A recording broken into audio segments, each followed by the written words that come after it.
Pardonnez-moi la franchise de ma question, puisque vous voulez qu'on parle franchement. Est-ce que ça a un sens aujourd'hui de lutter pour un morceau de territoire?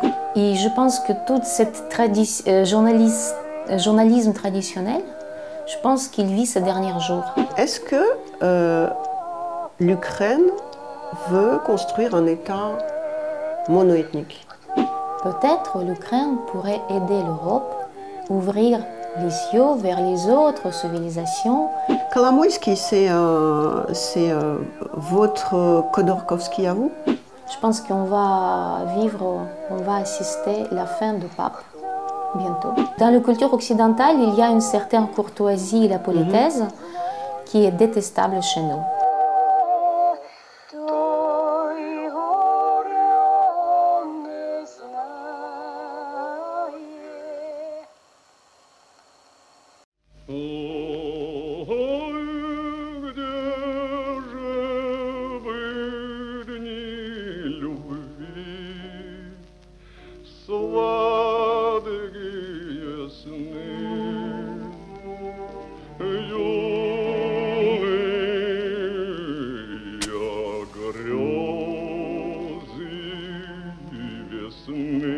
Oksana Melnichuk, bonjour. On vous présente à la télévision française comme la voix ukrainienne. Êtes-vous la voix ukrainienne? Non, ce sera trop pour moi de dire je ne suis que modeste soldat de l'information. Donc, je fais l'analyse politique dans mon pays.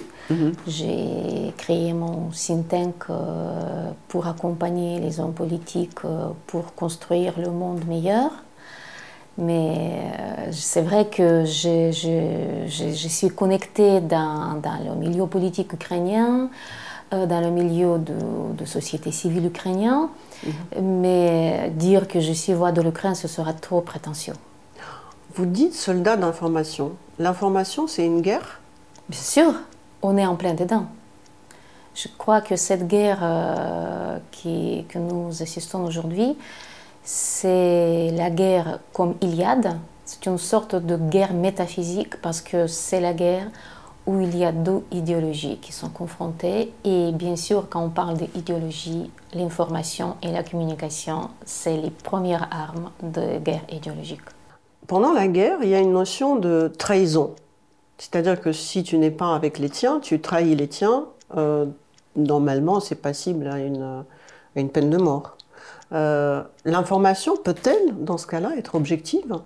Puisque si vous êtes soldat d'information, pouvez-vous prétendre à être objective? Bonne question, merci. C'est la question que je me pose chaque fois dès que je touche les médias.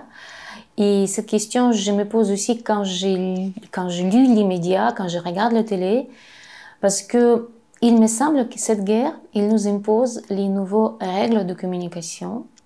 Et je pense que toute cette journalisme traditionnel, je pense qu'il vit ces derniers jours. Parce qu'avant, le journalisme, c'était apporter l'information aux gens.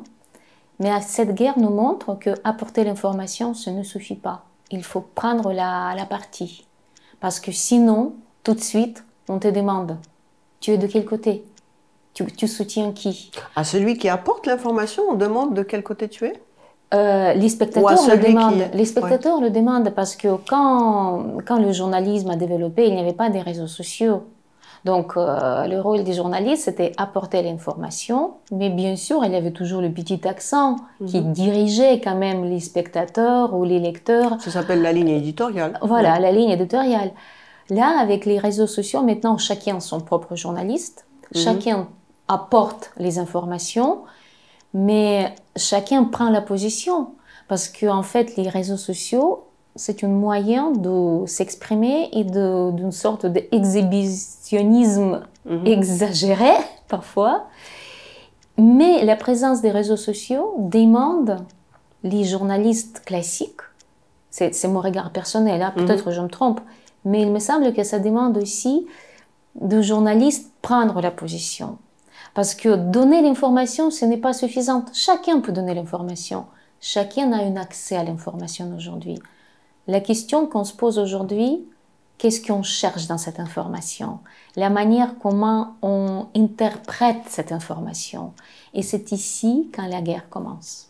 Mais en fait, d'après ce que je pense, enfin je comprends, en France on appelle un journaliste et puis l'éditorialiste, celui qui exprime la ligne éditoriale. Il y a aussi des analystes, comme vous dites, hein, mais au départ, ne faut-il pas donner plus de confiance au lecteur, lui donner les faits, et c'est à lui de choisir. Ça, c'est une position des gens qui sont dans les règles, qui suivent les règles. Mais n'oublions pas qu'assez souvent, quand nous sommes à faire avec l'agression que nous voyons aujourd'hui, agression russe, on voit que la manière comment l'information est présentée par les médias russes, elle est tellement agressive que si vous dites pas attention, c'est fake news, attention, c'est le détox, les gens, ils vont comprendre, ils vont penser que c'est du vrai. Comme par exemple mes parents et mes grands-parents, ils ont pensé toujours que ce qu'ils disent à la télé, c'est vrai.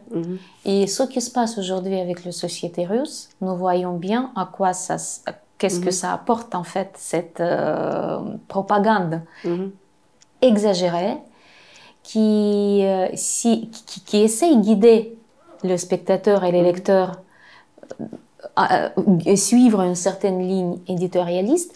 Mais ce que je veux dire par ça, je comprends que pour les gens de l'Occident, c'est très compliqué comprendre pourquoi les Ukrainiens râlent toujours dès qu'on dit dans les médias quelque chose qui n'entre pas dans la ligne qui est plus sympa pour les Ukrainiens. C'est parce qu'on a très peur que cette propagande va arriver jusqu'ici, en Occident. Et c'est pour ça qu'on est plutôt militante dès qu'on entre dans les médias pour défendre la cause ukrainienne. Parce qu'on est dans la guerre. Et dans la guerre, tous les sentiments, ils sont devenus plus nus que dans la vie normale. Et dès qu'on sort de l'ordinaire, et la guerre, c'est la sortie de l'ordinaire. La guerre, c'est la situation quand toutes les stratégies ne marchent plus. Donc, c'est une opinion ukrainienne. Bon, je ne prétends pas dire pour toute l'Ukraine, mais dans le milieu dans lequel je suis, nous pensons que pendant la guerre, il faut faire très attention. C'est pour ça qu'on a en Ukraine, il y a cette marathon des actualités, une marathon unie. Qui commence à être très très critiquée. Qui est très critiquée. Mais de l'autre côté, dès que tu sors de cette ligne éditorialiste... Expliquez ce que c'est le marathon, parce que les gens peut-être ne savent pas. C'est-à-dire que tous les masses médias sont réunis en une seule chaîne. Oui, dès le premier jour de la guerre... Ce qu'on appelle le monopole de... Voilà, le président, il a réuni tous les rédacteurs en chef de toutes les chaînes, parce qu'il y en a beaucoup en Ukraine, et les chaînes qui étaient les leaders du marché, c'était les chaînes privées, c'était pas les chaînes d'État. Et en fait, le BBC ukrainien, c'est une chaîne qui a moins d'audition que les chaînes privées, par exemple. Donc, le président, il a réuni tout le monde. C'était la première moitié de la journée du 24 février. Il a posé la question comment on va faire. Comment vous voyez comment on va faire les choses. Et c'était la décision collective, si vous voulez. Parce que toutes les gens étaient réunis par le sentiment qu'il faut défendre l'Ukraine. Il n'y avait pas de question maintenant de donner un avis d'opposition. Oui, donc tout le monde a accepté notre point de vue, si vous voulez, parce qu'il n'y avait pas l'autre point de vue. Et tout le monde a accepté cette espèce de censure militaire, voilà. c'est ça? Mais oui, mais un an et demi après, est-ce que ça paye ou ça, à votre avis, sincèrement, c'est quand je regarde les chaînes Telegram ukrainiennes, elles critiquent l'Ukraine beaucoup plus qu'on ne voit la critique à l'Occident. Est-ce que cette espèce d'omerta sur les problèmes intérieurs à l'Ukraine, finalement qui était mis sous le tapis en quelque sorte, est-ce que ça n'a pas fait une espèce d'explosion? Est-ce que ça n'a pas plus nui qu'autre chose, à votre avis, un an et demi après? Je pense que le marathon uni, il donne une ligne générale. Il tient le moral d'une société qui a quand même besoin que quelqu'un le soutienne, que quelqu'un dit ça va aller, on va avoir la victoire. Les réseaux sociaux, il est en fait créé pour contrôler le pouvoir, la ligne général éditorialiste comme on a aujourd'hui avec ce marathon.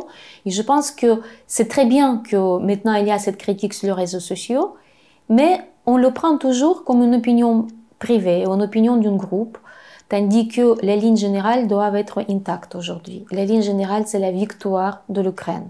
Après, on peut critiquer le pouvoir, on peut critiquer pour la corruption, mais vous savez, la société ukrainienne, il ne fait que critiquer le pouvoir tout le temps. C'est dans notre gène, dès qu'on lutte pour que tel ou tel politicien prenne le pouvoir, on est fidèle à lui, on a confiance en lui. Dès qu'il devient le président, ça y est, on le déteste. Souvent, j'ai entendu de la part des Ukrainiennes, enfin, souvent c'est les femmes d'ailleurs qui défendent aujourd'hui la société ukrainienne dans les masses médias français, j'entends souvent ce mot gêne, c'est dans notre code génétique. Moi, ça me gêne par exemple. Pourquoi toujours revendiquer une appartenance génétique différente des autres? Est-ce qu'aujourd'hui, c'est quelque chose qui peut passer? D'ailleurs, une autre question tout de suite, est-ce qu'un État monoethnique est encore possible, est encore d'actualité, est encore bien vu dans un monde où on vit, dans un monde global où on vit? Vous savez, le cas d'Ukraine, c'est un cas assez particulier dans l'histoire parce que l'Ukraine existait depuis 6000 ans, mais à l'époque, ça ne s'appelait pas l'Ukraine. Ça s'appelait comme autrement, tout le monde. Voilà. Mais pendant toute l'histoire de son existence, l'Ukraine a été un État seulement dans la période de la Russie de Kiev. C'est entre 5e et 12e siècle.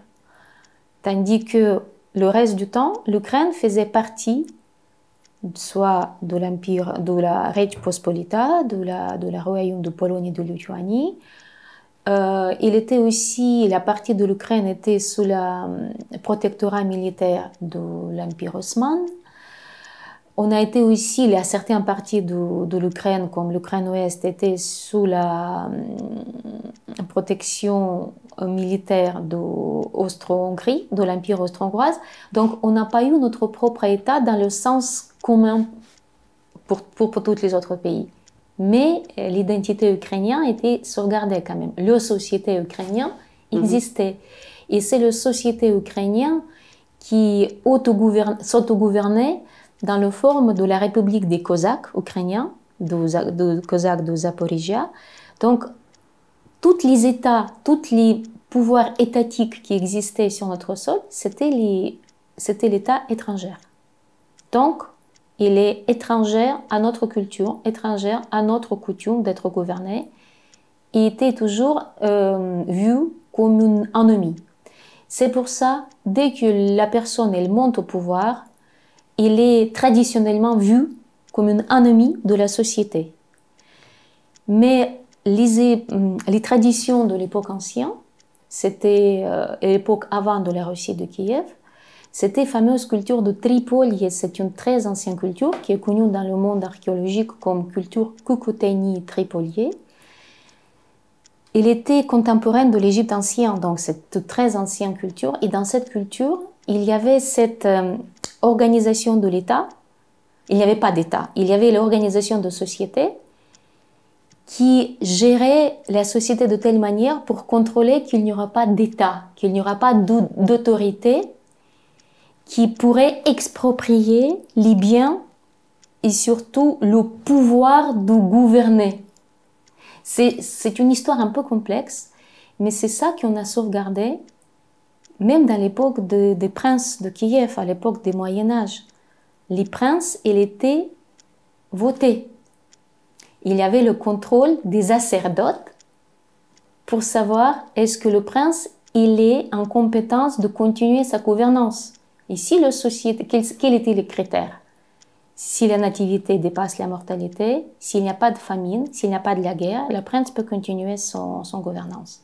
Mais s'il y aura les guerres, les famines, si les gens mouraient plus que naissaient, à ce moment-là, il fallait changer le prince.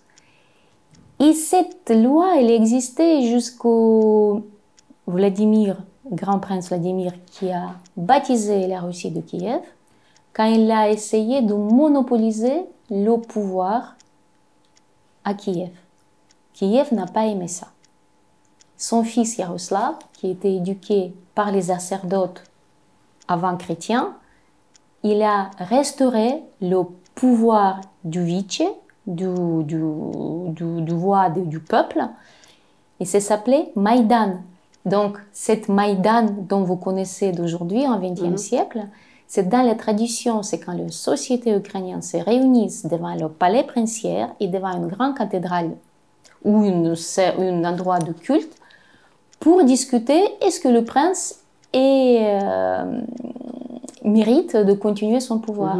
Bien sûr, tous les princes essayaient de garder son pouvoir grâce aux enfants, grâce à ses héritiers, mais l'Ikievien, elle était toujours très vigilante. Et même les fils de Yaroslav le Sage, il subit de cet mécontentement des Kieviens qui changeaient le pouvoir s'ils n'étaient pas contents. C'est ici qu'il y a une grande différence entre le pouvoir de Moscou et le pouvoir de Kiev. Oui, non, mais je comprends comment dire, la différence entre les pouvoirs, je comprends. Mais quand souvent j'entends que les Ukrainiens prétendent être différents génétiquement, c'est ça que je ne comprends pas. C'est-à-dire que génétiquement, c'est comme si, comment vous dire, par exemple, l'Empire romain, à un moment donné, c'était des gens très libres, démocratiques, et puis c'est devenu la Byzance, qui était tout sauf libre. Mais c'était le même peuple, ils parlaient grec. Est-ce qu'on peut parler de la génétique? C'est ça qui me gêne. N'oublions pas que dans l'Empire romain, il y avait l'Empire occidental et l'Empire oriental. Et l'Empire occidental, c'était le Rome qu'on connaît, et la Byzance, c'était autre chose quand même. Oui, tout à fait. C'est pour ça que je vous dis. Avec les traditions et les coutumes des pays qui peuplent cette... C'est la même culture, mais c'est un autre État. Il n'y avait pas d'empire byzantin. Politique.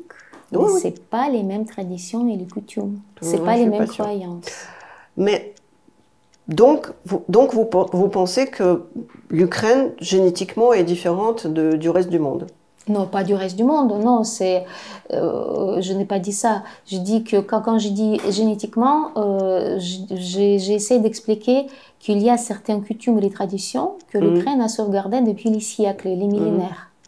Parce que c'est quelque chose qui a permis à notre société de sauvegarder notre identité. Par exemple, c'est la vénération du soleil, vénération du femme et le respect du femme. Les femmes ukrainiennes sont toujours très indépendantes. On n'a jamais forcé une femme ukrainienne de se marier s'il ne voulait pas. À l'époque des Cosaques, les Cosaques étaient dans les campagnes militaires et ce sont les femmes qui gardaient l'économie de leur maison. Donc, il y a aussi la croyance ukrainienne qui est un peu différente de l'orthodoxie qu'on connaît comme l'orthodoxie. Vous pensez que la religion peut être nationale? Non, la religion, non. Les croyances, oui. Parce que la croyance, ça dépend de la tradition, des coutumes des gens qui peuplent tel ou tel endroit. Je suis plutôt partisan de l'idée que la géographie joue beaucoup sur le caractère et sur l'identité nationale. C'est ce que disait René Guénon, un des ésotériques de la géopolitique. Je répète ma question. Est-ce que l'Ukraine veut construire un État monoethnique? On ne pose pas la question comme ça. Non, pas monoethnique, parce que ethnie, pour nous, ça n'a pas d'importance. Vous savez, j'ai organisé moi-même, j'ai mené une étude sociologique en Ukraine qui s'appelait « La politique culturelle et les pratiques culturelles des Ukrainiens » pour comprendre qu'est-ce que les Ukrainiens aiment. Et on a aussi fait une étude sur le caractère ukrainien. Qu'est-ce que c'est l'identité des Ukrainiens? Qu'est-ce que c'est notre caractère? Pour comprendre comment les Ukrainiens se sentent, s'identifier eux-mêmes. Et en fait, on n'a jamais parlé de l'ethnicité. Avoir le passeport ukrainien, ça ne signifie pas être ukrainien. Être ukrainien, c'est se sentir ukrainien.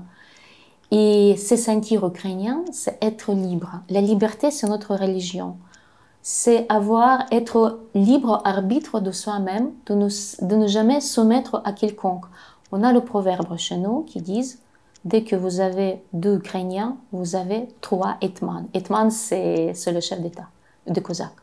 Donc ça veut dire on n'est pas soumise à une autorité quelconque parce que chacun trouve qu'il est autorité pour soi-même. Par exemple, on a proposé la question: est-ce que vous êtes prêts de suivre les lois? Parce que vous savez, avec la corruption, avec tous les problèmes que nous avons après la chute de l'Union soviétique, on a subi les mêmes problèmes que toutes les républiques de l'Union soviétique. Dans le premier lieu, c'est la corruption. Corruption, c'est quand les lois ne sont pas respectées et quand les lois ne marchent pas. Et quand on a posé la question, mais est-ce que vous êtes prêts de respecter la Constitution et les lois? Les Ukrainiens, ils ont répondu qu'ils sont prêts à respecter les lois qui les conviennent. Il y a 50% des Ukrainiens, on a interviewé quand même 2005 des Ukrainiens. C'était une vraie étude sociologique avec les interviews directes, avec les couches très différentes de la société. Et 50%, ils ont été prêts de respecter les lois qui les convenaient. Ça veut dire qu'on ne pourrait jamais trouver un consensus dans la société. Et ce qu'on voit toujours, on est toujours mécontent. On vote les lois, mais il y a toujours la moitié qui est contre, qui est mécontent. Mais en revenant à cette ethnicité, les Ukrainiens plutôt sont cosmopolites. On n'a pas même la religion, on n'est pas monothéiste, si vous voulez. Il y a énormément des croyances, des religions. L'orthodoxie, pour nous, c'est plutôt le signe de la culture, de l'appartenance à une certaine culture que la croyance. Et nous avons énormément des ethnicités. 120, on calcule, d'après notre dernière, comment ça s'appelle, le suffrage, quand перепись населения, ça s'appelle comment, le suffrage? La recension. La recension, c'était il y a longtemps, c'était au milieu des années 90. Mais on a 120 ethnicités, donc monoethnique surtout pas. On a les Tatars, on a les Grecs, on a beaucoup de gens qui viennent on a beaucoup de Russes, 20% à peu près.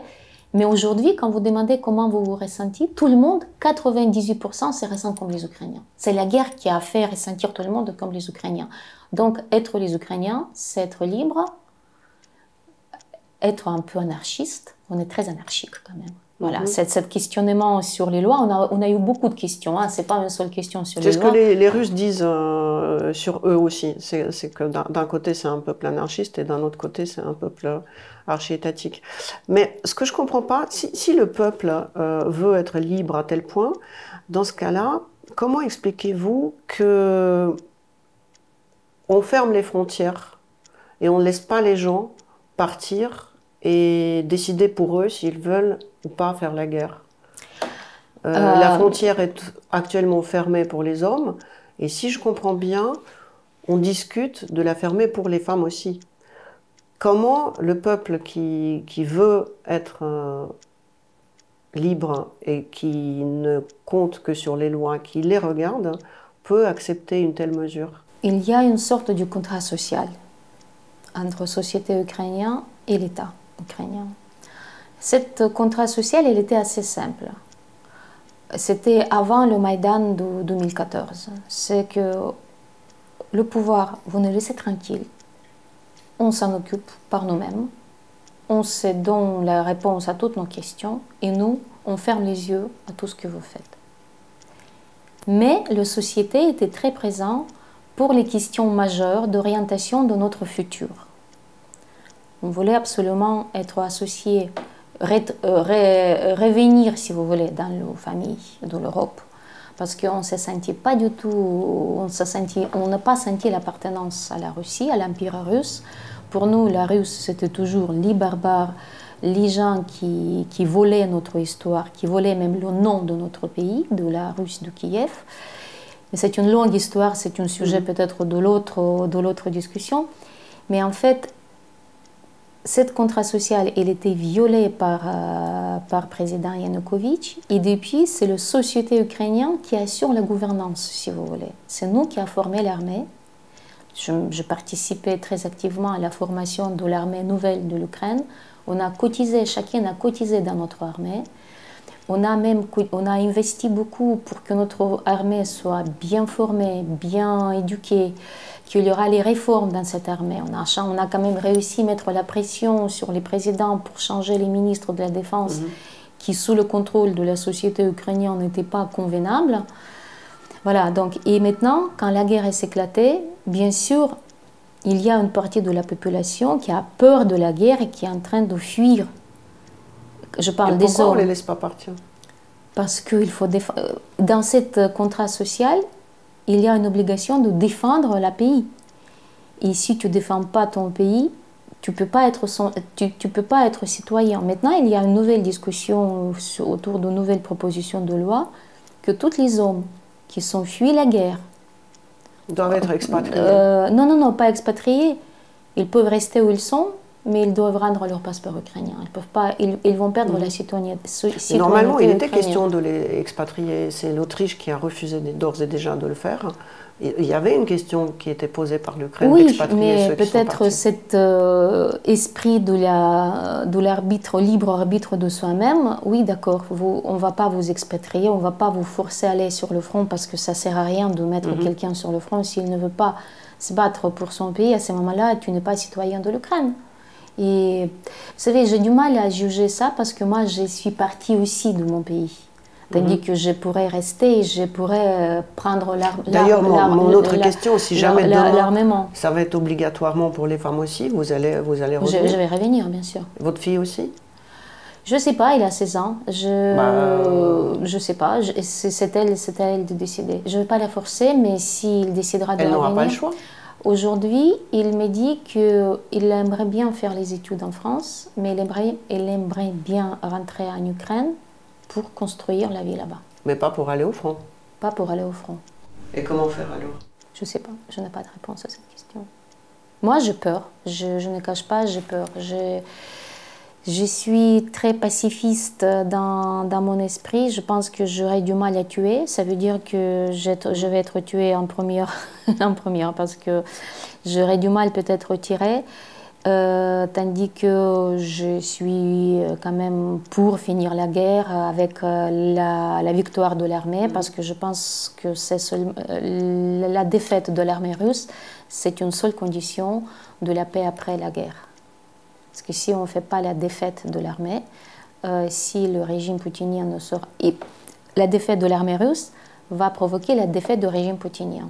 Et si on fait la défaite de la régime poutinien de cette manière-là, comme ça la Russie pourrait quand même... C'est pas automatique, parce que parfois on perd combien d'autocrates avaient perdu la guerre et sont restés en place.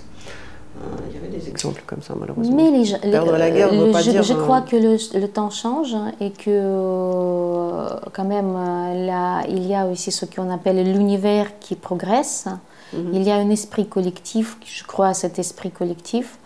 Je pense que la Russie, pour sauvegarder la Russie, son identité, il sera obligé de changer le pouvoir, parce que sinon il va disparaître en tant que tel.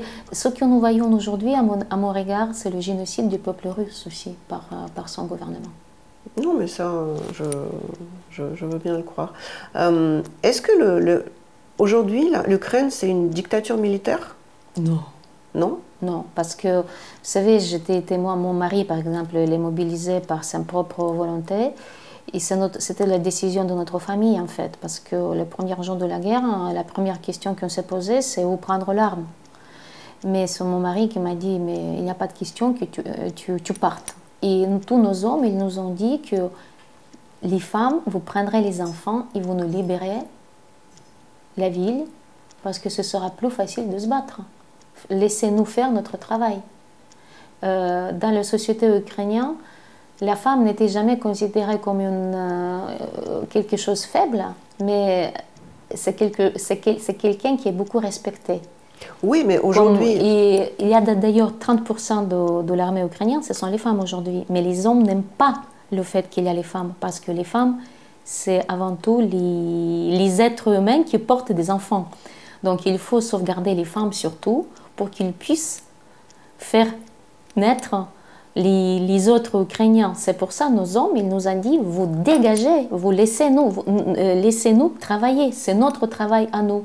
Il y avait 1 million d'hommes qui étaient mobilisés pour cela. Oui, oui, ça je sais, mais aujourd'hui, il y a de plus en plus de députés ukrainiens qui disent que la femme doit... il y a autre chose à faire que d'essuyer le nez des enfants et qu'il faut qu'elles deviennent des Amazones. Il y a des pubs comme ça autour des femmes pour qu'elles aillent au front. Je n'ai pas vu cette pub-là, mais vous savez, les femmes ukrainiennes sont suffisamment autonomes pour décider eux-mêmes. Quand je dis que les hommes n'aiment pas les femmes au front aujourd'hui, ça montre, par exemple, qu'est-ce que femmes font sur le front. Il y a les femmes qui se battent vraiment pour pouvoir être soit sniper, soit être sur la ligne 0. Parce que même quand ils sont sur le front, on les sauvegarde, on les protège, qu'ils soient à l'arrière du front, qu'ils ne soient pas sur la ligne 0 du front. Non, les députés, ils peuvent dire n'importe quoi, ils disent tout ce qu'ils veulent. La question, qu'est-ce qu'on vote comme les lois pour le jour aujourd'hui, il y a certains métiers quand les femmes sont obligées militairement. C'est une obligation militaire. Par exemple, les médecins. Les médecins, oui. Voilà, mais ce n'est pas généralisé, ce n'est pas toutes les femmes. Non, c'est quand même... il ne faut pas généraliser non plus, hein, c'est pas généralisé. Il y avait, au début de la guerre, une union assez incontestable autour de Zelensky. C'est toujours le cas 1 an après, 1 an et demi après? C'est pas autour de Zelensky, c'est autour du pouvoir qui incarne la capacité de l'Ukraine de se battre et gagner cette guerre. Zelensky a changé depuis? Je pense qu'il est mort. Je pense que nous avons vécu la transformation d'un comédien qui a commencé à jouer le rôle du président au fait qu'il est devenu le vrai président. Aujourd'hui, je pense que plus que jamais, il a son force. Moi, je ne votais pas pour Zelensky, hein. Pas pour Poroshenko non plus. Mon candidat, il a pris 0,01% des votes. Mais je dois reconnaître que j'ai beaucoup de respect pour cette transformation de Zelensky. Et je pense qu'aujourd'hui, dans la scène mondiale, c'est l'un des rares politiques qui ne suit pas les règles de blabla et de langue du bois. Pourtant, il parle beaucoup. Il parle beaucoup, mais il dit les choses qui sont très comme l'écho dans les cœurs des Ukrainiens. Il dit exactement ce que les Ukrainiens pensent. C'est pour ça qu'aujourd'hui, il y a cette leadership incroyable chez nous. Parce qu'il ne dit pas les trucs politiquement corrects. Il dit ce que tous les gens ressentent. Il est très sincère avec nous. Et on le connaît bien, vous savez, quand il était comédien, il était confronté à sa large public et à la télé et dans les salles du spectacle. Donc, il sait communiquer avec le public, il sait ce que les gens entendent de sa part. Ses propos n'ont pas changé depuis qu'il était sur la scène. C'est toujours les mêmes. Mais c'est peut-être un problème aussi, non? Non, non, non. Au contraire, ce qui est marrant aujourd'hui, il se permet de critiquer les dirigeants du monde entier. Mais ça devient un lieu commun. Tout le monde critique maintenant les dirigeants. C'est-à-dire que vous comprendrez que si depuis 1 an et demi, on entend que l'Occident n'est pas suffisamment bien, l'Occident n'aide pas suffisamment bien, que ça peut aussi provoquer une réaction non, vous savez, comme les Ukrainiens sont têtus, nous pensons que plutôt ça va provoquer le changement des attitudes des Occidentaux. Parce que nous payons par notre sang les fautes de l'Occident. Donc, j'ai travaillé dans la politique depuis l'an 2000. Donc j'ai assisté, j'étais au milieu du Maïdan 2004-2005, le fameux Maïdan Orange. J'étais au milieu, à partir de 2014, j'étais dans le centre qui s'appelait la Ukrainian Crisis Media Center. Donc c'était pour couvrir tout ce qui se passe en Ukraine, pour que la propagande russe ne fait pas tourner la tête du monde entier. Donc j'ai vu toutes les fautes et toutes les erreurs stratégiques de l'Occident. On commence par le mémorandum de Budapest de 1994. Mais l'Ukraine n'a pas eu son voix. Personne ne voulait nous écouter. Tandis que je voudrais rappeler qu'à la chute de l'Union soviétique, l'Ukraine, c'était la 5e économie de l'Europe. On a possédé 2000 têtes nucléaires. on a eu 467 avions. Alors, je ne parle pas de l'autre armement. Donc quand même, et c'était l'armée assez nombreux à cette époque-là, presque 1 million de personnes. Donc on a été État qui a eu le droit de son voix. L'Ukraine était aussi l'une des fondatrices, les pays fondatrices de l'ONU, contrairement de la Russie, l'Union soviétique, l'Ukraine et la Biélorussie. Mais on a perdu le voix juste parce qu'il y avait l'Union soviétique et la Russie héritière de l'Union soviétique, et on a été dans son ombre. Là, maintenant, avec cette guerre, on a le voix parce que nous payons le droit d'avoir le voix par la vie des Ukrainiens, par notre sang. Et nous espérons que le monde va changer. Comme l'Ukraine change aujourd'hui avec une vitesse vertigineuse, cette guerre, elle est appelée pour faire changer le monde. Les guerres arrivent toujours dans le monde quand il faut le changer. Quand les gens n'arrivent pas à changer ce monde par de toute façon, chaque guerre change l'ordre des choses. Mais ne pensez-vous pas que vos espérances ne correspondent pas au projet des autres pays? C'est-à-dire que vous suivez votre projet à vous, les États-Unis suivent leur projet à eux, et l'Europe son projet. Et chacun suit son projet à lui. D'où cette idée que vous pouvez changer les projets des États-Unis par rapport avec vous ou sans vous? Nous pensons jamais que nous avons notre propre projet. En 2014, quand on a vraiment révolté contre la décision de la gouvernement pro-russe que l'Ukraine va tourner vers l'Union soviétique, ça veut dire rentrer en arrière, rentrer dans le passé, nous avons quand même, avec notre Maïdan, on a montré que nous allons par avant, avec l'Europe. Donc nous avons quand même choisi notre chemin avec l'Europe. C'est la civilisation européenne qui nous intéresse, et c'est le futur de la civilisation européenne qui nous intéresse. Peut-être l'Ukraine pourrait aider l'Europe, ouvrir les yeux vers les autres civilisations frontalières avec l'Europe. Par exemple, la culture de l'Inde et la civilisation indienne est très proche avec notre culture préhistorique. Notre vision des choses plutôt védiques, par exemple, hindouiste, on est très proche avec l'Inde.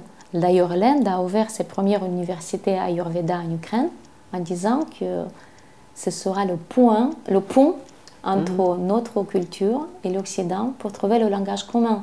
Donc je pense que l'Ukraine pourrait jouer ce pont entre la civilisation de l'extrême Occident, ce qui est l'Europe, et l'extrême Orient, ce qui est la Chine et l'Inde.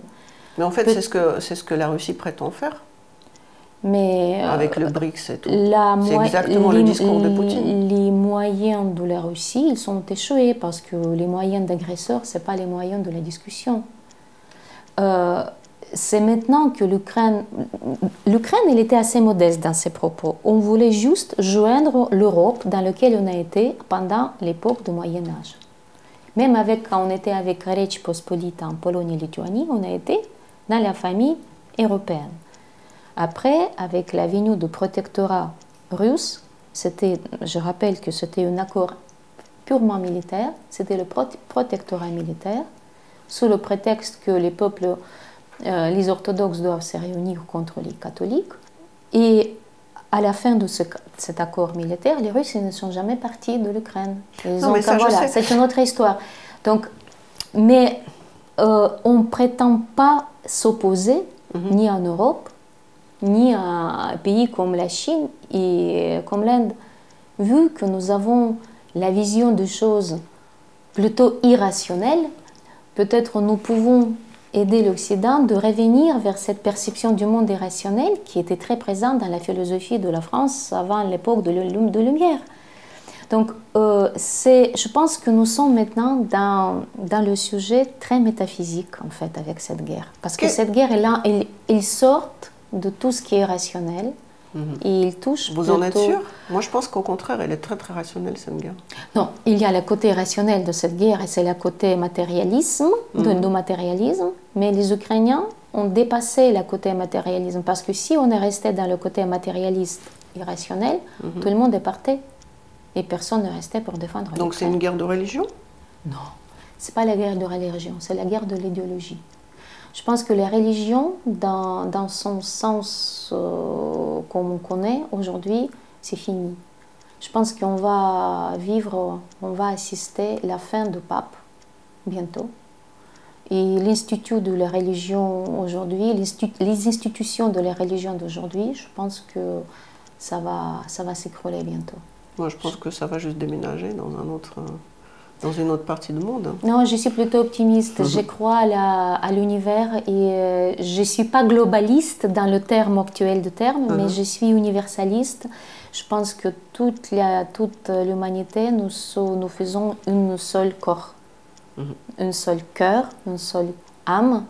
Et que le fait d'être divisé, ça nous a bousculé vers les guerres. Et je pense que les croyances, elles sont même partout. C'est juste la perception de la croyance et les différences selon les traditions et la vision des choses. Mais peut-être grâce à cette globalisation, cette révolution technologique qui est les réseaux sociaux, l'Internet, etc., la globalisation, elle ne va pas passer au niveau de l'économie, mais plutôt dans les niveaux de compréhension que nous sommes tous unis, que nous sommes tous pareils, et que toute cette division musulmans, chrétiens orthodoxes, chrétiens catholiques, pour moi aujourd'hui, ça n'a aucun sens. Non, mais c'est là où je ne vous rejoins pas, parce qu'on a commencé par dire que l'Ukraine est très très différente des autres. Non, je n'ai pas dit qu'elle est différente des autres, je n'ai pas dit ça. Non, l'Ukraine, elle n'est pas différente des autres. L'Ukraine, elle a son voix à dire aujourd'hui qui est différent de la voix qu'on attend toujours. Parce que le monde était dominé par la domination de certaines idéologies et certains pays. Cette époque-là, elle est en train d'être finie. À mon regard d'historien, je pense que l'écroulement de l'Empire romain se passe aujourd'hui. La finalisation d'éclatement de l'Empire romain, ça se passe aujourd'hui seulement. Parce que l'esprit impérialiste, il était dominant ces dernières 2000 ans. C'est seulement aujourd'hui qu'un dernier empire s'écroule, celle de la Russie, on perd en fait cette notion impérialiste du monde.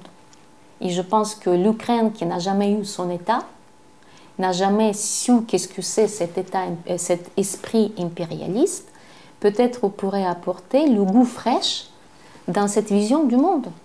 Mais je ne dis pas que nous sommes un peuple élu. Non, non, non, je suis loin de tout ça. Qu'est-ce que pour vous qu'est-ce que l'Occident pour vous? L'Occident, c'est une partie géographique de l'Europe qui est unie par les mêmes valeurs. Lesquelles sont-elles? La valeur primordiale, c'est le droit de l'homme. Et pour cela, je pense que l'Occident, il a joué un rôle incontournable dans l'histoire du monde entier.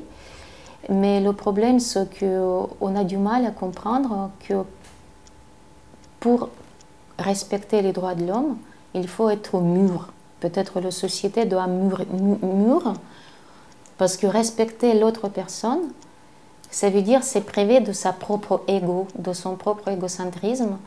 Et c'est ça que j'adore dans l'Occident, c'est comment les gens maîtrisent son égocentrisme en respectant de l'autre. J'aime beaucoup cette tradition occidentale qui dit que ta liberté est finie, on commence la liberté des autres.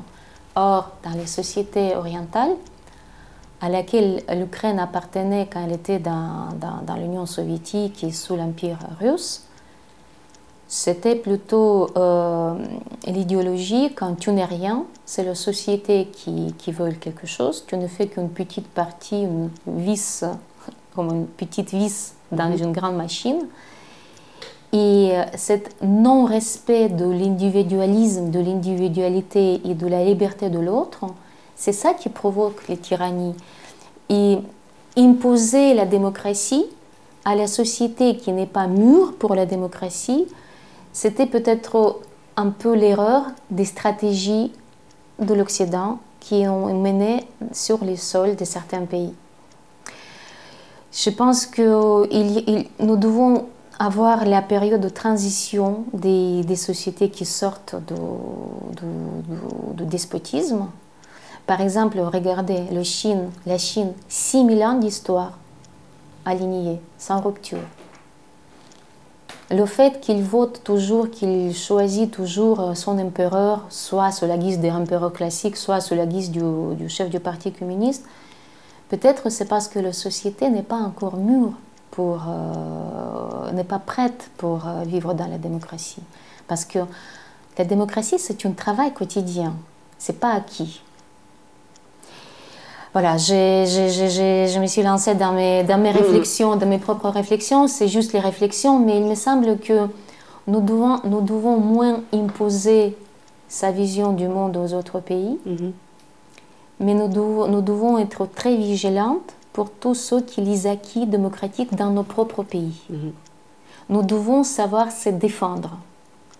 Et c'est ça que j'ai, si vous voulez, comment dire, ce qui me manque à l'Occident aujourd'hui. Je pense que c'est très irresponsable vis-à-vis des acquis de l'Occident, par rapport des acquis de la civilisation occidentale, de ne pas savoir défendre avec la force.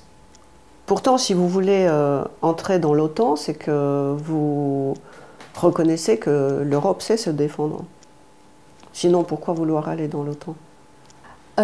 Pour l'instant, l'Europe sait se défendre, mais c'est par les déclarations aujourd'hui.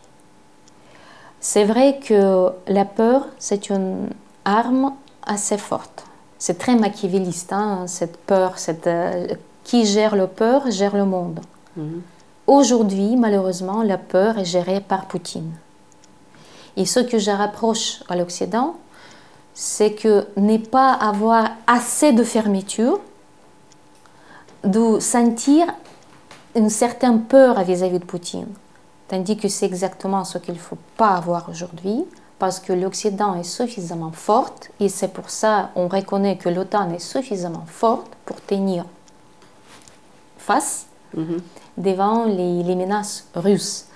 Parce que les tyrannies, assez souvent, ce n'est qu'on a commencé à parler par idéologie, par les guerres idéologiques. La tyrannie, c'est plutôt le visage, le colosse sur les pieds d'argile.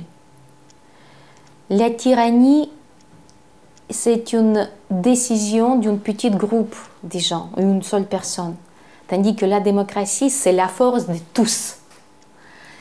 Et il faut juste le reconnaître et le rappeler. Et dès que l'Ukraine, elle a cessé d'avoir peur de la Russie. Et c'est pour ça, malgré tout, on gagne dans cette guerre aujourd'hui. Mais nous ne pouvons pas gagner dans cette guerre aujourd'hui si on n'est pas soutenu par le reste du monde démocratique, qui doit montrer à la tyrannie que la démocratie ne cède jamais devant la peur. Je ne sais pas si j'ai répondu à votre question, parce que toutes ces questions, ils sont très très chères pour moi, ils sont très importants, et j'aimerais bien les discuter partout, dans un large groupe aussi, parce que c'est vrai qu'il y a beaucoup de questions. Je ne prétends pas avoir les réponses à toutes ces questions, mais je sais qu'il y avait beaucoup de scientifiques qui ont réfléchi à cette question, et ils sont un peu en oubli. Par exemple, Hannah Arendt, il a fait une anatomie de la tyrannie. Bon, on ne peut pas dire qu'elle est oubliée, elle est quand même citée. Mais elle est citée, mais citée, aujourd'hui, ce n'est pas suffisant. Il faut passer à l'action. J'ai aussi, ça me fait penser d'un autre grand scientifique, mon préféré, Carl Gustav Jung, qui disait 3 jours après la capitulation de l'Allemagne, en 1945, il a dit: les démons de la victoire, ils sont très dangereux, parce que les prochains démons pourraient être réveillés en Russie. Et il a parlé de cette sensation que la foule, elle adore que les démons adorent les foules, et que ce sont les démons qui peuvent attirer la foule pour l'aider, que si tu as obtenu la victoire, ça veut dire que tu es le meilleur et que tu as la prétention d'imposer son gouvernance. Mais c'est exactement ça que ne veulent pas l'Ukraine. C'est pour ça qu'on fait l'appel toujours à l'OTAN, à l'Union européenne, que nous voudrions faire partie de toutes ces organisations pour tenir face à cette usurpation de pouvoir, dire que nous savons comment il faut gouverner le monde, comme dit aujourd'hui Poutine, qui accuse l'Occident qui est en déclin, etc. etc. Je ne sais pas si j'ai répondu à votre question. On y va, on répond petit à petit. J'ai l'impression que les Ukrainiens aussi reprochent beaucoup à l'Occident son déclin, son absence de... En fait, tout le monde reproche quelque chose à l'Occident, c'est ça qui me gêne. Que ce soit les Russes ou les Ukrainiens. Les Russes disent que l'Occident c'est des dégénérés et les Ukrainiens disent vous manquez de courage. Ah non, mais c'est quand même très différent parce que nous considérons que l'Union européenne, c'est vraiment l'objectif en fait de notre existence. On voudrait adhérer à cette union. Peut-être pour donner aussi un peu de l'air fraîche, de force, de notre force d'esprit. Comment est-ce que l'Ukraine peut entrer dans l'Union européenne, puisque c'est une société assez oligarchique, non? Mais c'est contre les oligarches et contre la corruption que le Maïdan 2014 Vous pensez que c'est a eu possible? lieu. Mais bien sûr, mais c'est notre objectif, notre lutte. Cette guerre, elle a montré qu'en fait, il y a deux guerres. Il y a la guerre de l'oligarchie ukrainienne. Elle est plutôt menée par le peuple, par les pauvres. Je pense que Zelensky, il a fait beaucoup déjà. Vous savez, oligarchie, c'est... Déjà, l'oligarchie ukrainienne, c'est un héritage de notre appartenance à l'Union soviétique. Et c'est exactement le pouvoir oligarchique que Poutine voulait nous imposer. Et c'est pour ça qu'elle était mécontente au changement du pouvoir quand on a basculé Yanukovych. Il voulait, parce que pour lui, il a payé à Yanukovych 3 milliards de dollars. Il a pensé qu'avec ce président, il va gérer l'Ukraine comme il veut, à sa guise. Et là, la société ukrainienne a décidé autrement. Et depuis, on ne fait que de lutter contre les oligarques et contre la corruption. Poroshenko, qui était élu après le Maïdan, parce qu'il a disait les choses qui nous a plu, comme toujours. Les politiques, quand ils sont aux élections présidentielles, ils nous racontent ce qu'on aimerait bien entendre et on croit naïvement. Mais avec Poroshenko, on a bien compris que c'était la faute de lui donner le pouvoir. Et vous avez vu, Zelensky, il a eu 78% des électeurs. Ça veut dire que tout le monde était contre Poroshenko. La société ukrainienne était prête de voter pour le comédien qui n'a aucune expérience politique que voter pour quelconque politique qui était déjà au pouvoir. Ça, c'était le signe qu'on ne supportera plus ni les corruptions, ni les oligarques. Et quand on a vu que Zelensky, il continue à être ceinturé par les oligarques et tout, on lui a donné 6 mois pour qu'il fasse quelque chose. Et dès qu'il n'a rien fait, on a commencé à bouger. Et c'est la société ukrainienne qui a quand même fait la pression sur Zelensky pour qu'il change son entourage. Il y avait changement de son équipe de l'administration du président. Il a changé aussi le ministre de la Défense. Il y avait plein de changements qui étaient faits à la veille de la guerre. Mais Oksana, juste une question par rapport au ministre de la Défense. Le ministre de la Défense a commencé par dire qu'il n'y a pas suffisamment d'argent pour payer les militaires. Comment c'est possible dans une société oligarchique où les oligarques ukrainiens possèdent autant d'argent? Comment c'est possible de dire au peuple qui a déjà... Mais c'est pour ça qu'on a révolté toujours. C'est pour ça. Moi, par exemple, je dirigeais un groupe des cinquantaines des universitaires, 50 universités ukrainiennes à participer à un travail d'un ouvrage qui s'appelait La doctrine l'Ukraine 2030, dans lequel on a essayé de montrer par les scientifiques ukrainiens quels sont les scénarios de développement ukrainien. Et on a, avec l'aide de l'analyse mathématique, et on a travaillé vraiment avec Big Data, on a travaillé avec les meilleures universités ukrainiennes pour faire une vraie analyse très, très bien calculée. On a reçu 6 scénarios Et parmi ces 6 scénarios, il y avait seulement un qui était positif pour l'Ukraine, dont la faisabilité, c'était 3% de faisabilité. Et dans ces 3% de faisabilité, il fallait faire quoi? Il fallait faire rentrer tout l'argent qui sont dans les offshore en Ukraine. Il s'agissait de 130 milliards de dollars. Il fallait diminuer la corruption.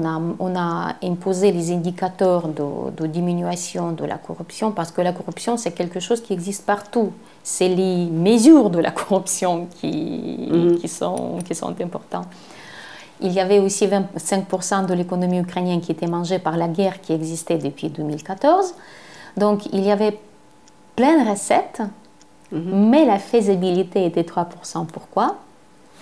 Parce que l'oligarchie était au pouvoir. Déoligarchisation de la société ukrainienne, ça provoquait une vraie révolution. Et cette révolution, il faut avoir le courage de le faire. Mais vous savez, on a travaillé beaucoup avec les spécialistes internationaux aussi pour la corruption, pour la lutte contre la corruption. Et tous les grands spécialistes qui savaient bien comment il faut agir et tout, ils ont tous dit la corruption, il a ses noms de famille, il a ses chiffres. Et la personne qui va oser de toucher ça, il faut qu'il soit bien protégé. Et peut-être le centre de l'action, ils ne doivent pas être en Ukraine, mais peut-être il faut même faire les trucs électroniques dans les sites internet, etc., à l'extérieur de l'Ukraine, bien protégés, parce que ce sera la vraie guerre. Et on a reçu la vraie guerre. Aujourd'hui, la guerre en Ukraine, c'est aussi la guerre entre les oligarches. Oligarchie, c'est une chose internationale, en fait. Oligarchie, c'est quelque chose qui représente le business intramuros. Et cette guerre, c'est entre oligarchie et entre les sociétés qui ne veulent plus avoir ça. Si vous prendrez les oligarches russes aujourd'hui, oligarques ukrainiens aujourd'hui, ils sont tous les racines et les connexions avec l'oligarchie russe. Et ce que Zelensky a fait dès les premiers mois de la guerre, vous avez vu déjà, il a éloigné la plupart des oligarques les plus grands, les majeurs. Il a lancé la campagne déoligarchisation, mais ce sera dur ce que je vais dire aujourd'hui, mais c'est grâce à la guerre qu'il a pu tenir face contre les oligarches ukrainiens. C'est la guerre qui a permis à Zelensky de commencer cette lutte contre les oligarques. Il était obligé. Et je pense que si nous avons les infiltrés encore russes dans certaines institutions et certaines structures ukrainiennes, c'est parce que les oligarques tiennent beaucoup à son pouvoir et à son argent. Kolomoïski, c'est votre Khodorkovsky à vous? Non, pas du tout. Non. Kolomoïski, c'est le vrai personne qui profite de la situation et qui ne pense qu'à lui-même. Aujourd'hui, Kolomoïski, il n'a aucune prétention politique. Tout le monde pense que c'est Kolomoïski qui a créé Zelensky.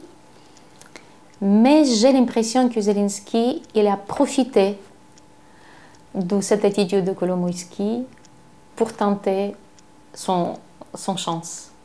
Je pense que, même si c'est vrai qu'il était créature de Kolomoïski, parce que c'est Kolomoïski qui était le producteur de la chaîne de télé qui a produit le fameux film Le serviteur du peuple. Mais en connaissant Zelensky, connaissant son entourage et l'esprit de ces gens-là, ils ont été assez malins, je pense. Je pense qu'ils ont bien profité pour tenter après faire son propre jeu. Pourquoi Kolomoïski a décidé de rester en Ukraine?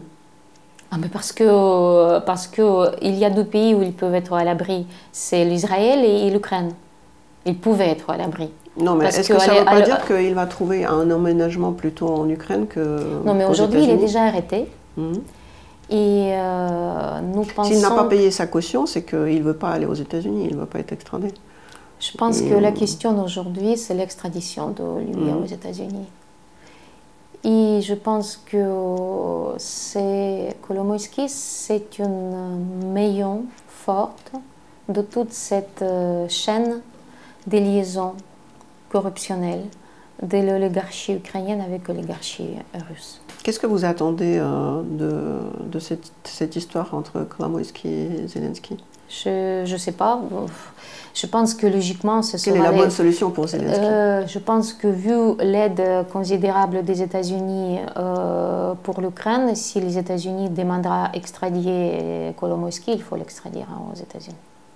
Mais c'est mon opinion privée, je ne sais pas comment ils vont décider. Je ne suis pas dans la tête de Zelensky pour... Mais dans son intérêt, je pense, Kolomoïski, c'est une figure phare de l'oligarchie ukrainienne. Et il ne faut jamais céder parce que sinon, personne dans la société ukrainienne ne croyait à Zelensky qu'il va vraiment lutter contre les oligarches.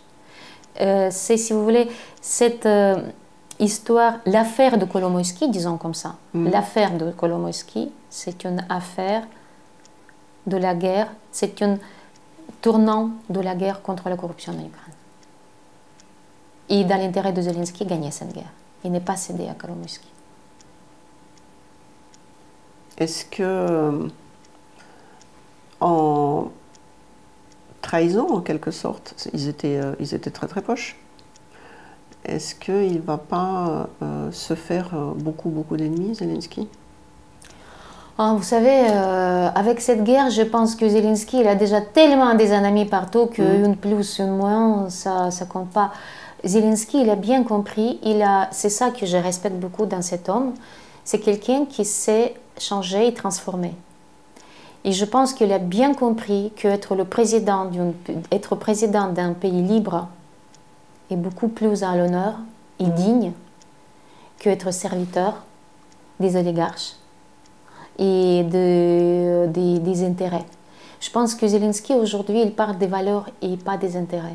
C'est qu'il est maintenant à la tête de la lutte pour les valeurs, contrairement à la lutte pour les intérêts, qu'on voit qu'il y a certains politiques à l'Occident qui montent son voix en disant oui, mais le business is usual. Non, business non is usual aujourd'hui.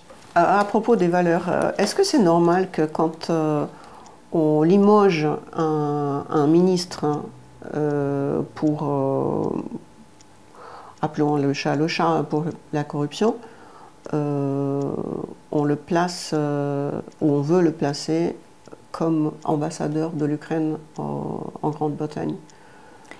On n'accuse pas ministre en corruption personnellement lui. Ce qu'on accuse maintenant, ce qu'on approche à cette ministre, c'est lui qui était limogé. Oui, il était limogé parce qu'il n'a pas su s'entourer par les gens qui éviteraient la corruption. Si il n'était pas impliqué dans cette corruption, mais si ses vice-ministres ou quiconque de son service du ministère était impliqué dans la corruption, ça veut dire qu'il est coupable parce qu'il est le chef de la boutique. Non, donc, bien sûr, mais est-ce que c'est normal de mettre le chef de la boutique qui a fait faillite de la boutique, dont les caisses ne sont pas propres, de le nommer comme celui qui va représenter l'Ukraine avec ses nouvelles valeurs dans un pays aussi important que la Grande-Bretagne? Mais Reznikov, il faut quand même dire qu'il a fait énormément pour l'armement de l'armée ukrainienne.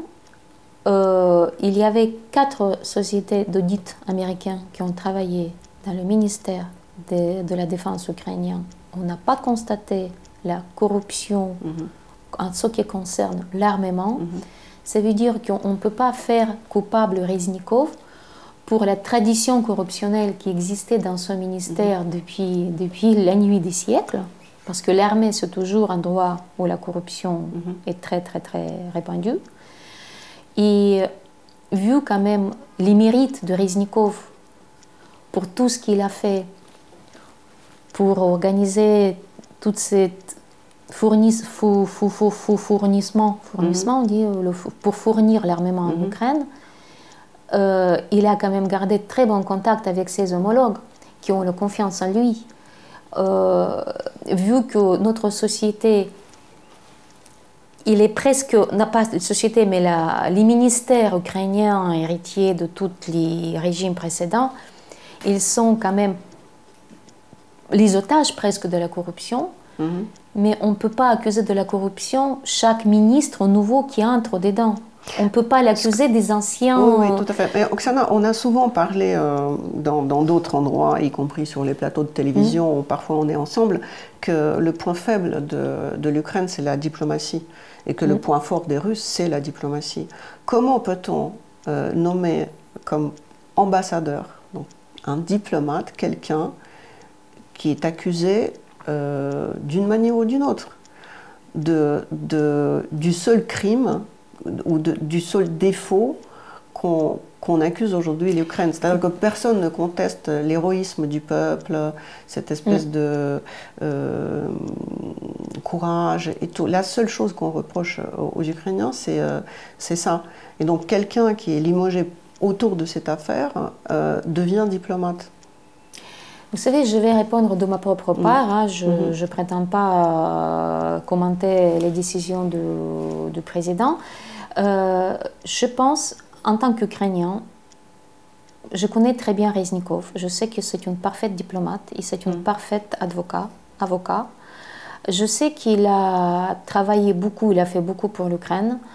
J'ai beaucoup d'estime pour toute cette équipe de Zelensky qui a tenu ces 560 et quelques jours, bientôt 70 jours, 570 jours de la guerre. J'ai vu tous les efforts qui étaient faits et ceux qui ont lu ces 4 sociétés d'audit américains, ils n'ont pas constaté la corruption pour l'armement. Ce que les sociétés ukrainiennes approchent au ministère et pas au ministre, ce qu'on a acheté les produits pour l'armée pour les prix plus élevés que celles du marché et qu'on a acheté un vêtement pour un uniforme plus cher que... Mais je sais, j'ai travaillé comme consultant pour plusieurs ministres. Je sais que les ministres qui sont nommés politiquement, c'est fort possible que le ministre n'est pas en courant de tout ce qui se passe au niveau de la corruption. Et parfois, pour limoger le ministre, on monte les scandales de la corruption, sachant bien que c'est le ministre qui va être limogé. Pour faire pousser le ministre, parfois on organise ces opérations-là. Donc, je ne connais pas la cuisine de la ministère de la Défense d'aujourd'hui, mais vu la stature, le positionnement de Reznikov par rapport de ses collègues et homologues étrangers, avec lesquels il a travaillé les jours et les nuits, je pense que sa réputation du ministre de la Défense ukrainien dans les premières une année et demie de la guerre est beaucoup plus fort que ces erreurs de la gestion du ministère, de ne pas limoger les gens coupables de la corruption ou de ne pas voir la corruption tout de suite. Ce que la société ukrainienne leur approche dans les réseaux sociaux, on dit mais comment le grand avocat comme lui, comme il est, pourquoi il n'a pas pris l'attention de gérer son équipe pour éviter ce genre de choses. Mais en sachant comment travaillent les ministres pendant la guerre, je peux dire que je crois très facilement qu'il n'a pas fait attention à ça parce qu'il n'a pas eu le temps de s'en occuper. Parce que entre l'achat des œufs ou des pommes de terre à 15 hryvnias plus que c'est sur le marché, et entre trouver les HIMARS, trouver les chars léopards et trouver les Atacams pour l'Ukraine, je préfère qu'ils s'occupent des Atacams et de chars léopards que des œufs et de pommes de terre. Laissons la société ukrainienne de contrôler tout ça, ce que nous faisons très bien d'ailleurs. Je rencontre beaucoup d'Ukrainiens qui sont maintenant en France et j'étais surprise, mais pas trop, par le fait que ces personnes, souvent c'est les femmes d'ailleurs, qui sont déçues par le niveau de vie en France. Comment vous expliquez ça ? Mais je ne sais pas qu'est-ce qu'ils... Vous savez, moi, j'ai toujours la réponse quand on me dit que quelqu'un est déçu. Je dis, pour ne pas être déçu, il ne faut pas être enchanté. Voilà. Peut-être ils ont pensé qu'ils vont vivre à Paris, en plein centre, avec la vue sur Tour Eiffel et que tout le monde va être à leur service quand ils vont venir en tant que réfugiés. Peut-être c'est pour ça qu'ils sont déçus. Mais je ne sais pas comment on peut être déçu quand tu vis pas sous les bombes, quand tu peux dormir tranquille. Non, je ne pense pas qu'il parle de l'état de guerre. Simplement, en vivant dans le monde post-soviétique, souvent on a une idée de l'Occident comme une espèce de vie meilleure, le monde meilleur. Et quand on y va, on voit que, par exemple, ce qui est très très cher aux Ukrainiens, même pendant la guerre, ils font les emménagements des territoires, ils refont des pavés dans les rues pour que tout soit nickel, et puis ils arrivent ici, et puis c'est loin d'être nickel, très très loin d'être nickel, et que le niveau de vie est assez pauvre, hein, finalement, et que c'est peut-être pas ce que les gens s'imaginent quand ils vivent avec une certaine idée de l'Occident. Je pense, non, je pense pas qu'ils sont déçus. Non, je pense que c'est plutôt parce que les gens qui sont venus aujourd'hui, ce sont les gens qui étaient vraiment arrachés de leur pays, c'est la vague de la guerre qui les a amenés ici. Comme ça, il y a beaucoup de gens que je sais, je connais pas mal du monde qui est venu par hasard en France, qui ne voulaient pas même venir jusqu'à la France, mais parce qu'il y avait beaucoup de bus qui ramassaient les gens à la frontière à l'époque et qui emmenaient n'importe où pour éloigner de la guerre. Et c'est vrai que quand tu as ta vie à Kiev, bien organisée. La classe qui est venue aujourd'hui, c'est la classe plutôt moyenne qui est venue aujourd'hui. C'est les gens qui ont eu leur travail, leur maison, les gens qui ont vécu dans les grandes villes comme Kiev ou comme Kharkiv, parce que la majorité des personnes qui sont à Paris, à ma connaissance, c'est les gens de Kiev, de Kharkiv, d'Odessa et plus ou moins de Dniepr. Et ce sont les gens qui ont leur appartement dans la ville, leur dacha dans la campagne, donc ils ont eu un certain niveau de vie là-bas. Et là, bien sûr, en tant que réfugiés, ils n'ont pas le même niveau de vie. Et c'est pour ça qu'ils reviennent parce qu'ils ne parlent pas la langue et ils ont du mal à trouver un travail à leur niveau. C'est dur quand tu étais la dirigeante d'une entreprise, d'une petite société, ou même une vendeuse, mais dans sa propre boutique. Après, tu te retrouves comme femme de ménage à Paris. Bien sûr, c'est très décevant. Et bien sûr, les gens quittent la France et ils ne restent pas parce que c'est vrai que les Ukrainiens ne vont pas amender dans la rue, ils ne vont pas vivre sous les ponts de Paris. Ça, c'est hors question. Soit on retrouve le même niveau de vie que chez soi, soit on rentre chez soi. Mais on peut trouver ce niveau de vie seulement si on travaille ici. Mais on ne travaille pas par n'importe qui. Travaille ici au niveau qu'on a l'habitude d'avoir chez nous. Parce que les femmes qui sont là, ce sont les femmes avec plusieurs diplômes, de l'enseignement supérieur, etc. etc. Non, je pense que c'est lié plutôt avec cette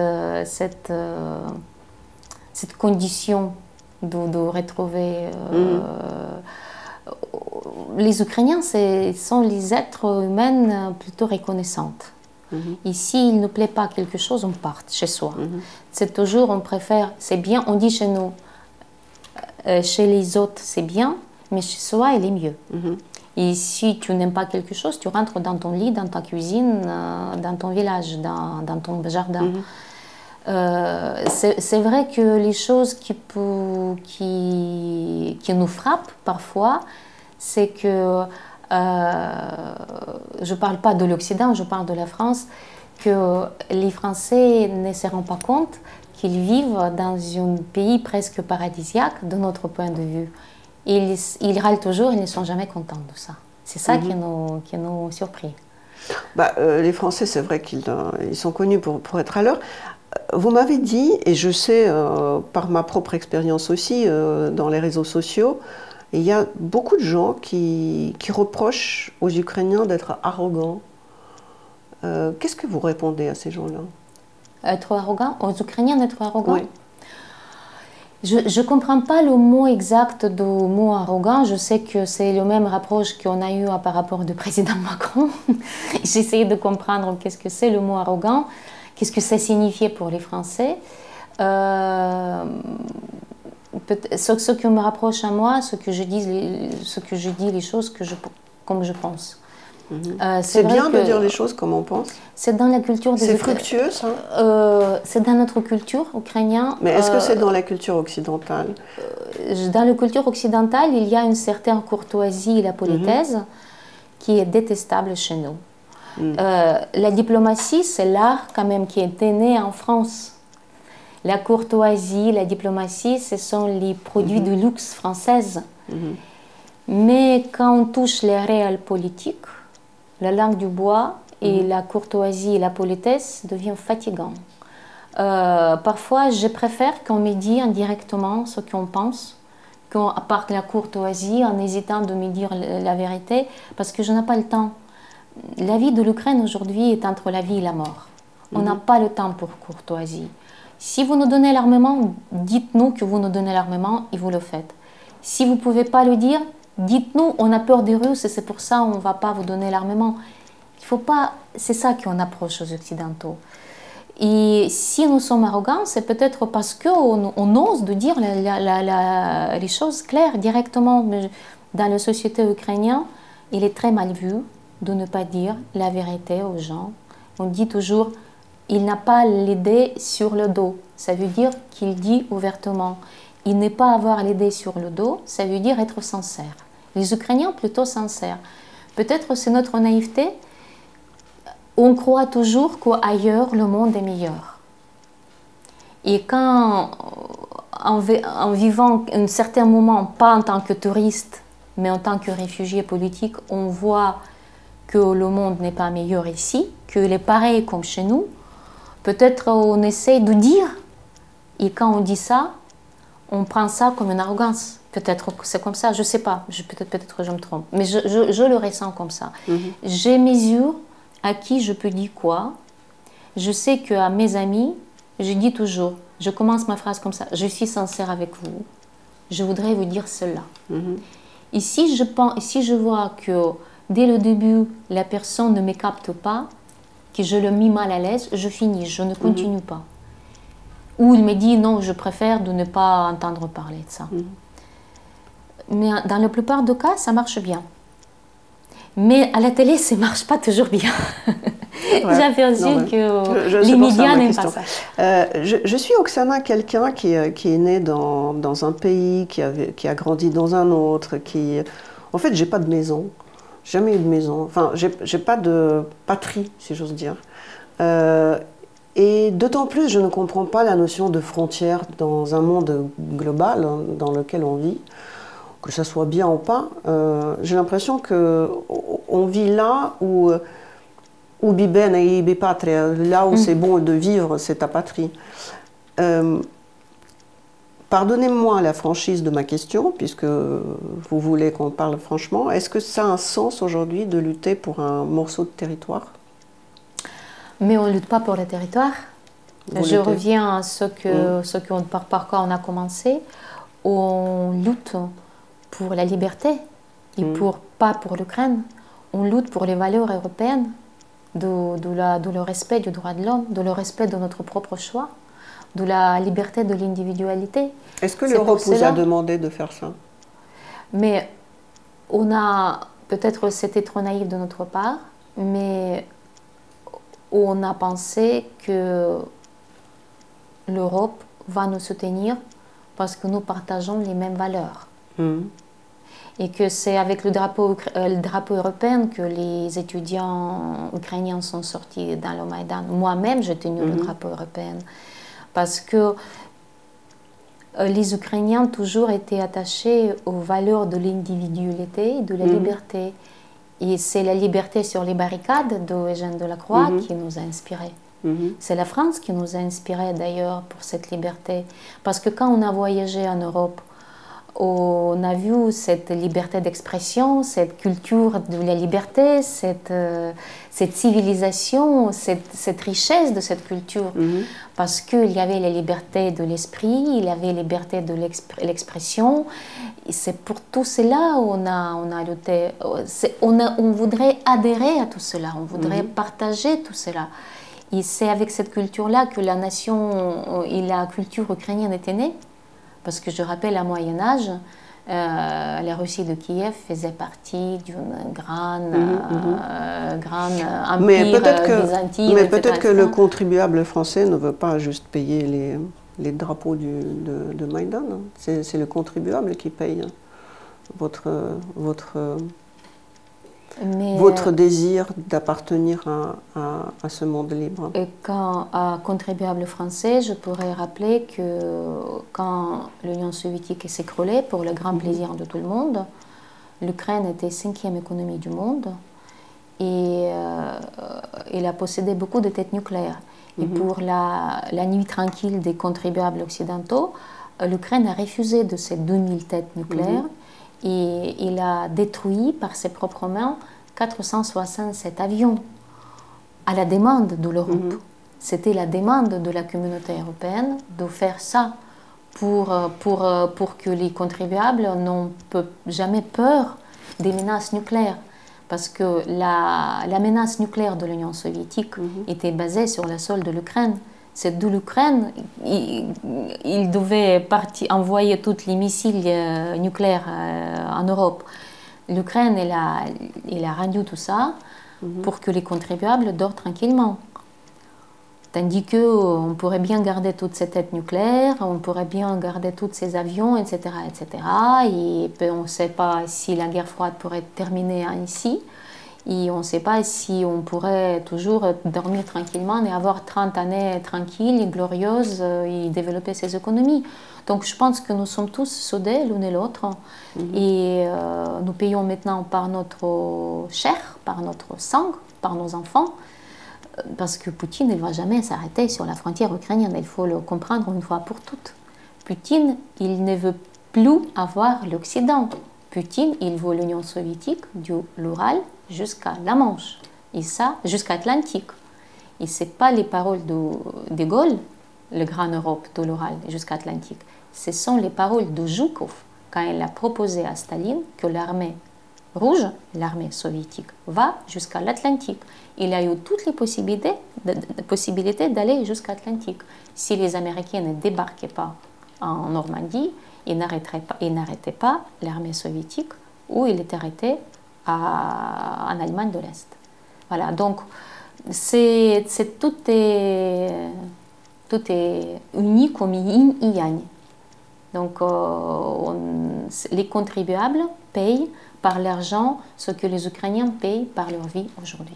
Est-ce que c'était une erreur ou un calcul que Zelensky a misé sur les démocrates américains? Vous savez, je ne pense pas que Zelensky il est si profondément réfléchi sur l'état de la politique. Il n'a pas misé, Zelensky. En connaissant comment il est, je suis tout à fait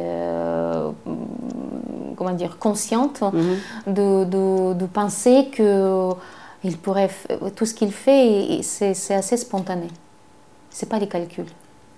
Je pense que c'est l'intuition qui l'amène plutôt. C'est une force à la longue, vous pensez que c'est une force ou c'est une... C'est la force. Vous pensez que c'est une force? C'est la force. De ne pas avoir de stratégie pour un homme politique, c'est une force? Vous savez, la guerre, c'est la fin de toutes les stratégies.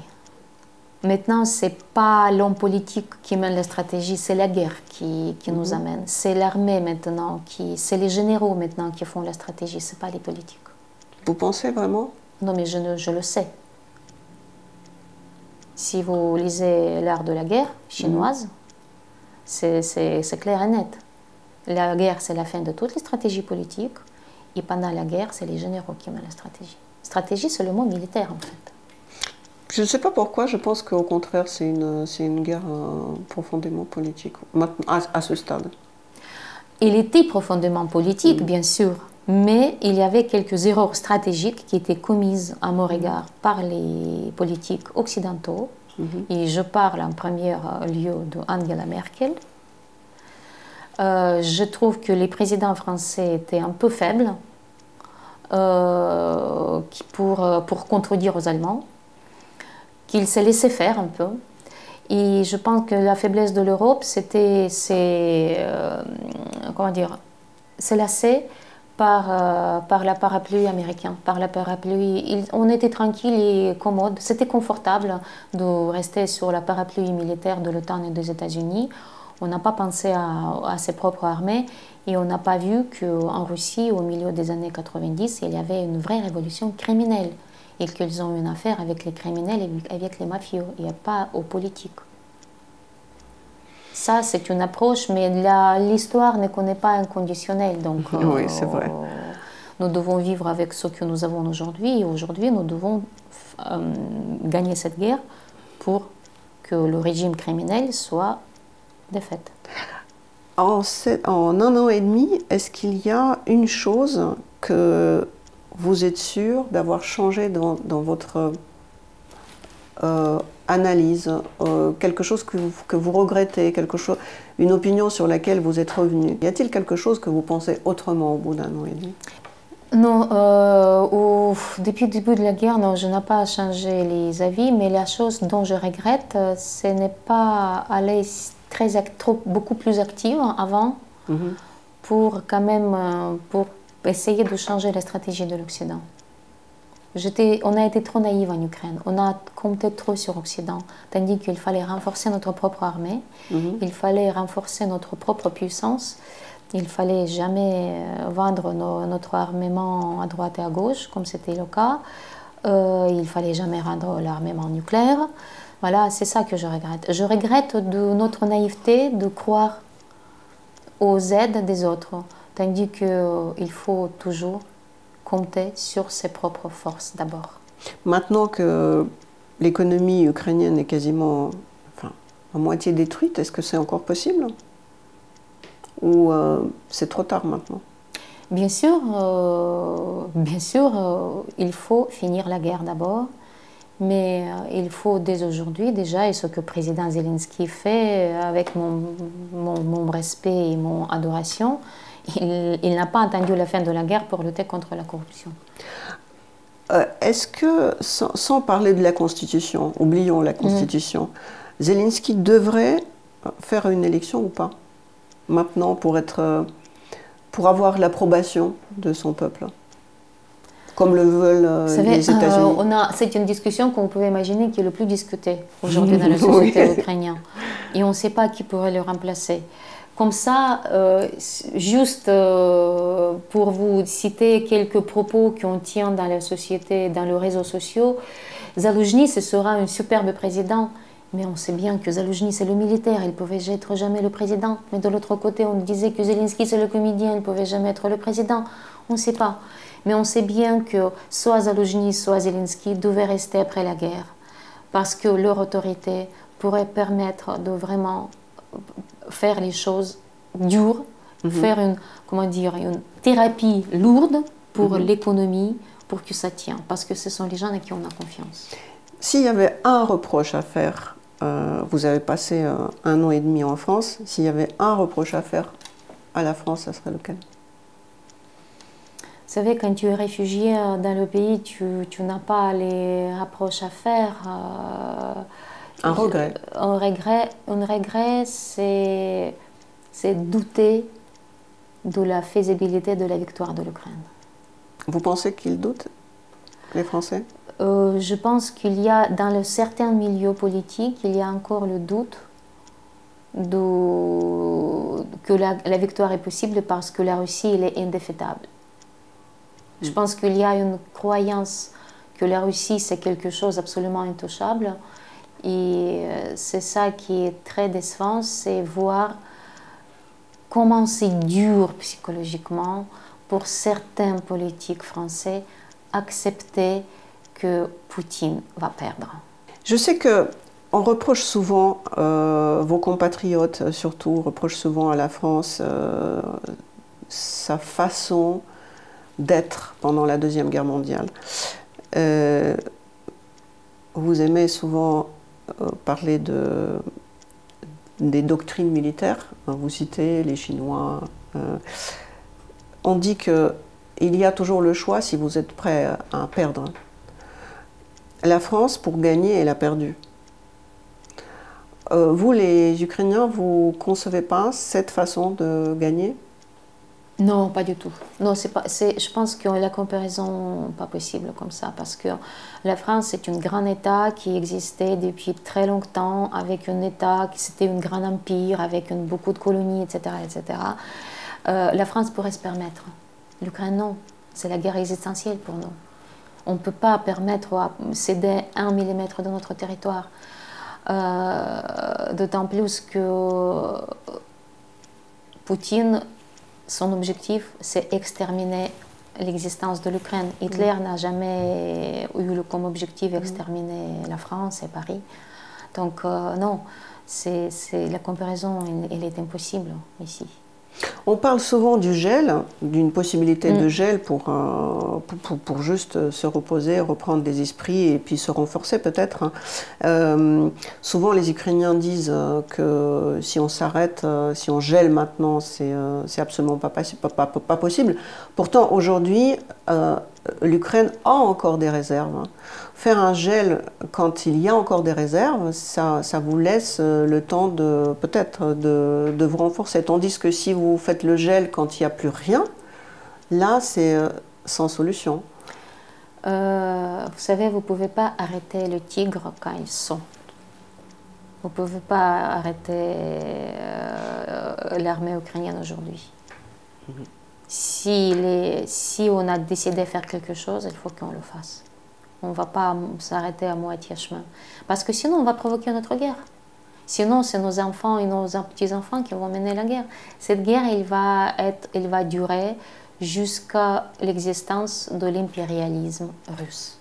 Jusqu'à l'existence de l'esprit impérialiste russe. Vous qui adorez l'histoire, vous concevez que l'histoire, c'est l'histoire des guerres? Non, non, non, pas du tout. Je ne pense pas, non. Malheureusement, les guerres, c'est comme les maladies chez l'être humain qui montrent où il y a les problèmes. Pour moi, l'histoire, c'est la manière comment l'humanité se développe pour redevenir une communauté unie qui va vivre sans guerre et sans les malheurs, qui va revenir à son siècle d'or, quand il n'y aura pas d'État, quand il y aura une société qui va autodéterminer la manière de gouvernance, de l'existence des gens, quand les gens seront suffisamment libres dans l'esprit et empathes par rapport des autres pour pouvoir vivre sans guerre. Je pense que nous sommes dans le cercle vicieux de la développement, pas dans le cercle vicieux, dans le spirale de développement, où il y a chaque fois quelque chose qui nous empêche de faire cette saut quantique dans notre développement d'esprit. Je crois que l'histoire, c'est plutôt l'histoire de développement des idées. Il y a beaucoup d'utopisme dans ce développement des idées, mais les utopistes, je pense que ce sont les prédécesseurs de la réalité qui nous attend. Et je pense que, la dernière utopie, c'était l'Union soviétique. Hein, donc, franchement, je ne souhaite plus.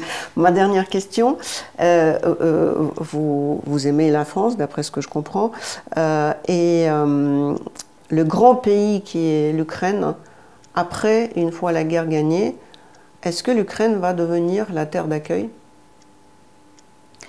Je pense que oui, parce que déjà, on aura besoin des main-d'œuvre. Pour reconstruire l'économie ukrainienne, il nous faut 36 millions de personnes. C'est selon les calculs des études démographiques qui ont été faites récemment en Ukraine. Pour le jour d'aujourd'hui, nous avons 32 millions de personnes. Donc on a besoin de main-d'œuvre et je pense qu'il y aura les programmes spéciaux pour faire venir le monde chez nous. Et peut-être l'Ukraine, quand elle va être restaurée, je pense que ça va se passer très vite, vu toutes les aides promises et toutes les nouvelles technologies qui existent.